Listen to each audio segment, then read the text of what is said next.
유명한 과학자 아인슈타인이 쓴 논문 중 후기 논문에는 종족 신학적인 또는 신앙적인 서술이 나타난다고 합니다. 이런 구절도 있습니다. 우주에는 힘이 있다. 우주에는 보이지 않는 에너지가 있다. 그 보이지 않는 에너지 속에 도덕성이 있다. 그 힘과 직선상에서 일치하게 산다면 그에게 건강도 성공도 행복도 있다. 이로부터 벗어날 때 그는 한평생 실패를 경험할 수밖에 없다. 어떤 사람들은 아인슈타인이 조금만 더 오래 살았더라면 아마 신학자가 되지 않았을까 그렇게 말하기도 했습니다. 모든 우주는 하나님이 정하신 질서, 그 법칙대로 움직여가지요. 그런데 사람은 어떨까요? 사람은 모든 다른 피조물과 구별됩니다. 그렇게 구별되도록 하나님이 주신 한 가지가 있습니다. 바로 권세, 다스림의 권세입니다. 그 권세는 모든 하나님의 피조물들을, 심지어는 자기 자신마저 다스릴 수 있는 큰 힘이죠. 그런데 세상 만물 중에서 하나님의 질서에 대하여 사람만이 저항하고 때때로 거절합니다. 인류의 역사가 그랬고, 선민 이스라엘의 역사가 그랬고, 교회의 역사가 그것을 우리에게 전해주고 있고, 우리 모든 그리스도인들도 마찬가지입니다. 때때로 하나님을 거절하고 하나님께 저항합니다. 왜 하필 사람이 하나님을 거역할까요? 출애굽하던 이스라엘 백성들이 보인 그 불신의 행동들은 우리 인간이 얼마나 취약하며 얼마나 혼란스러운 존재인지를 잘 보여주고 있습니다. 광야에서 기적을 보고도 깨닫지 못합니다. 물을 주어 마시게 하고 나서도 곧 하나님을 찾습니다. 찾다가 보지 못하자 거절합니다. 시내산에 올라가서 모세가 계명을 받는 동안에 금으로 송아지를 만들고 그게 자기들의 신이라고 뛰어놀던 사람들이 이스라엘 백성이었습니다. 깨닫는 이는 적고 행하는 이는 더욱 적죠. 그러나 하나님은 이스라엘 백성들을 포기하지 않고 그의 자녀들을 버려두지 않으십니다. 오히려 더 가까이 하시려고, 더 돌보시려고 온갖 힘을 쏟으시죠. 그 광야를 떠나지 아니하시고 나중에는 포로로 끌려갔던 저 바벨론까지 하나님은 동행하여 저들을 지키며 저들을 돌아오게 하십니다. 하나님이 사람과 함께한다. 이건 우리가 날마다 경험하는 바 아닐까요? 성경은 바로 그것을 우리에게 전해주는 책이기도 하고요. 또 실제로 임마누엘, 이사야 선지자가 예언하였던 하나님이 우리와 함께 하신다라고 한 바로 그 이름이 예수의 이름 아니겠습니까? 성경이 또한 그 문자적으로도 끊임없이 하나님의 임재를, 동행을 우리에게 알려주고 있습니다. 신명기 20장입니다.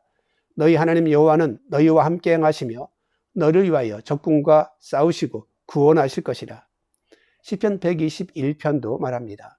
여호와께서 너와 함께 하시나니 낮에 해가 너를 상하게 하지 아니하며 밤에 달도 너를 해치지 아니하리로다. 주님이 함께하는 것은 큰 공동체뿐 아니라 각 개인에게도 마찬가지입니다. 창세기 39장입니다. 여호와께서 요셉과 함께 하심으로 그가 형통한 자가 되어. 사무엘상 18장 말씀입니다. 다윗이 그 모든 일을 지혜롭게 행하니라 여호와께서 그와 함께 계시니라. 이렇게 함께 계심을 강조하는 것은 사람들이 하나님의 우리와 함께 있다는 것을 깨닫지 못하는 이유 때문입니다. 하나님이 함께 하신다는 것을 알지 못하기에, 깨닫지 못하기에 그렇게 거절하며 그렇게 배신하는 거죠. 세상 사람들이 그런 것은 이해가 갑니다. 그들은 하나님을 모르니까요. 사람들이 종일 내게 하는 말이 너희 하나님이 어디 있느뇨 하오니 내 눈물이 주하로 내 양식이 되었도다 함과 같이 세상 사람들은 하나님이 보이지 않습니다. 그런데 문제는 왜 하나님을 믿는다는 사람들 눈에도 하나님이 보이지 않을까? 또 그들은 왜 하나님을 보지 못할까 하는 의문입니다. 존재하는 것을 보지 못해서 그렇겠죠. 임재하시는 분을 깨닫지 못해서 그렇겠죠. 무엇보다 악으로 인하여서 그 마음과 영혼이 어두워진 자는 하나님이 함께 있어도 그를 깨닫지도, 눈으로 보지도, 영혼으로 느끼지도 못하겠죠. 시편 36편은 말합니다. 악인의 죄가 그의 마음속으로 이르기를 그의 눈에는 하나님을 두려워하는 빛이 없다. 악과 죄뿐 아니라 세상의 수많은 것들이 우리의 눈을 가려서 우리로 하나님을 보지 못하며 혹은 듣지 못하게 합니다. 재물이 우리의 눈을 가릴 수 있습니다. 무너져 내린 여리고 성에서 아간은 옷과 금은 보화 때문에 자신의 목숨을 잃었습니다. 근심과 걱정이 사람의 눈을 가립니다. 욥도 탄식하였습니다. 내 눈은 근심 때문에 어두워지고 나의 온 지체는 그림자 같구나. 나아가서 무지는 두려움이 되고 불신이 되어서 사람의 눈을 가립니다. 체드윅이라는 여성 수영 선수가 미국 서부 해안 LA로부터 태평양 쪽으로 33km 떨어진 한 섬에서 육지까지 수영하여서 건너기로 결심하였을 때 온 미국의 TV가 그것을 중계하였고 사람들이 주의 깊게 보고 있었던 그 사건이 하나 있었습니다. 16시간 동안 헤엄치던 체드윅이 갑자기 날씨가 나빠지고 바다의 풍랑도 일고 특별히 수온도 좀 낮고 결국 포기하고 배에 올랐습니다. 올라놓고 보니 육지가 500m밖에 남지 않았던 지점이었던 겁니다. 기자들이 물었죠. 왜 실패했습니까? 왜 그만두었습니까? 대답하기를 추위도 아니고 피곤함도 아니고 육지가 보이지 않았습니다. 목적지가 보이지 않았습니다. 2달 뒤에 이 체드윅이 다시 도전하였습니다. 처음 도전이 7월이었는데 2달 지나니까 바다는 더 차가워졌고 설상가상 날은 더 거칠었습니다. 안개도 더 자욱히 끼었습니다.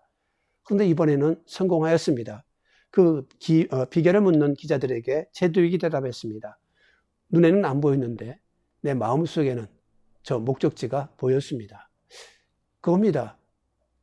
보는 것이 눈으로만 보는 것이 아니며 지식으로만 보는 것도 아니고 경험으로만 보는 것이 아닙니다. 마음으로 보고 영혼으로 볼 수 있어야 됩니다. 우리의 눈을 떠서 하나님을 보아야 합니다.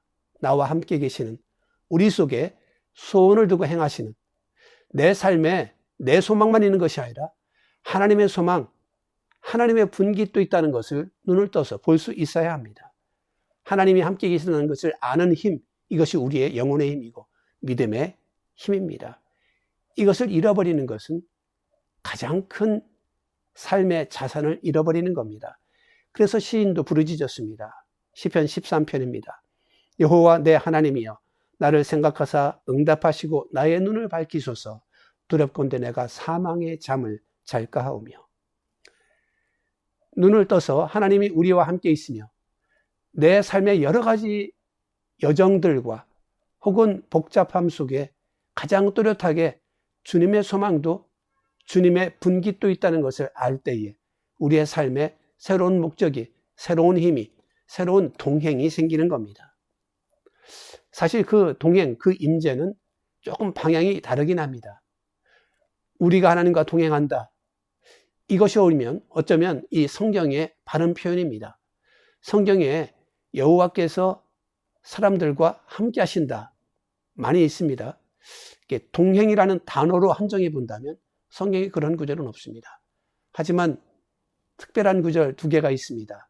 사람이 여호와와 동행하는 거죠. 하나님의 목적이 있으니 내 삶의 방향도 그에 맞추는 것, 그게 믿음의 선배 혹은 믿음의 조상들의 위대한 족적이었습니다. 에녹이 하나님과 동행하더니 하나님이 그를 데려가심으로 세상에 다시 있지 아니하더라. 이것이 노아의 족보니라. 노아는 의인이요 당대의 완전한 자라. 그는 하나님과 동행하였으며. 성경은 우리에게 하나님은 너희와 함께 있다. 다만 너희가 가는 길, 너희의 목적지 그것을 마음대로 정하는 것이 아니라 너희가 하나님이 가시려는 곳으로 갈 수 있겠는가? 하나님이 원하시는 그 소망을 너희도 품을 수 있겠는가? 이것을 우리에게 묻고 있는 겁니다. 우리가 주님과 동행해야 합니다. 그것이 삶이 더 아름다워지며 삶이 더 온전해지며 하나님께 영광을 돌리는 그 방향이기 때문이지요. 기도하시겠습니다. 주님, 네 감사합니다. 우리의 눈을 떠서 나와 우리 가족과 우리 교회와 이 땅에 함께 하시는 주님을 볼 수 있도록 도우시기 원합니다. 우리가 육신의 눈을 뜬 자로 자랑하거니와 마음의 눈과 영혼의 눈도 떠서 주를 볼 수 있는 자, 주를 느낄 수 있는 자, 주를 듣는 자가 되게 하여 주옵소서. 그래서 험한 이 세상, 스승 많고 가르치는 자 많은 이 땅에 살 때에도 오직 주님의 목소리와 주님의 가르침과 주님의 발자취만을 붙잡는 우리가 되게 하여 주옵소서. 나와 함께 하시는 주님을 자랑하며 기뻐하며 감사하며 주님과 동행하는 나의 걸음을 기뻐하며 축복하며 험한 세상에서 담대히 설 수 있기를, 항상 승리의 찬양으로 주께 영광 돌릴 수 있는 아름다운 삶이 되어지기를 예수님의 이름으로 기도하옵나이다. 아멘.